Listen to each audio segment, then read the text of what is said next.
What is the source of your happiness? Madalas pagkasama natin yung ibang tao, masaya tayo. We laugh, we make jokes, kwentuhan. Pero in times na mag-isa na lang tayo, doon tayo nag-i-express ng nararamdaman natin. At madalas may kalungkutan, may worries, at may halo pang takot. And we do try to recover on our own. We try to be strong. Pero minsan nawawala na rin talaga yung joy.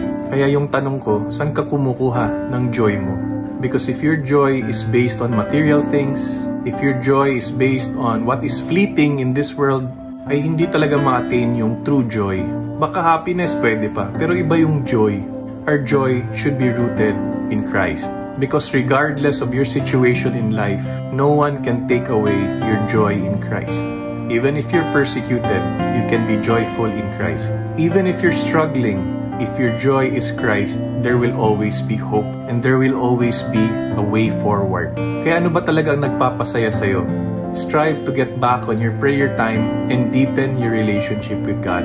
Because it is only then that your joy may be complete. Yes, the problems will still be there, the challenges, the stress.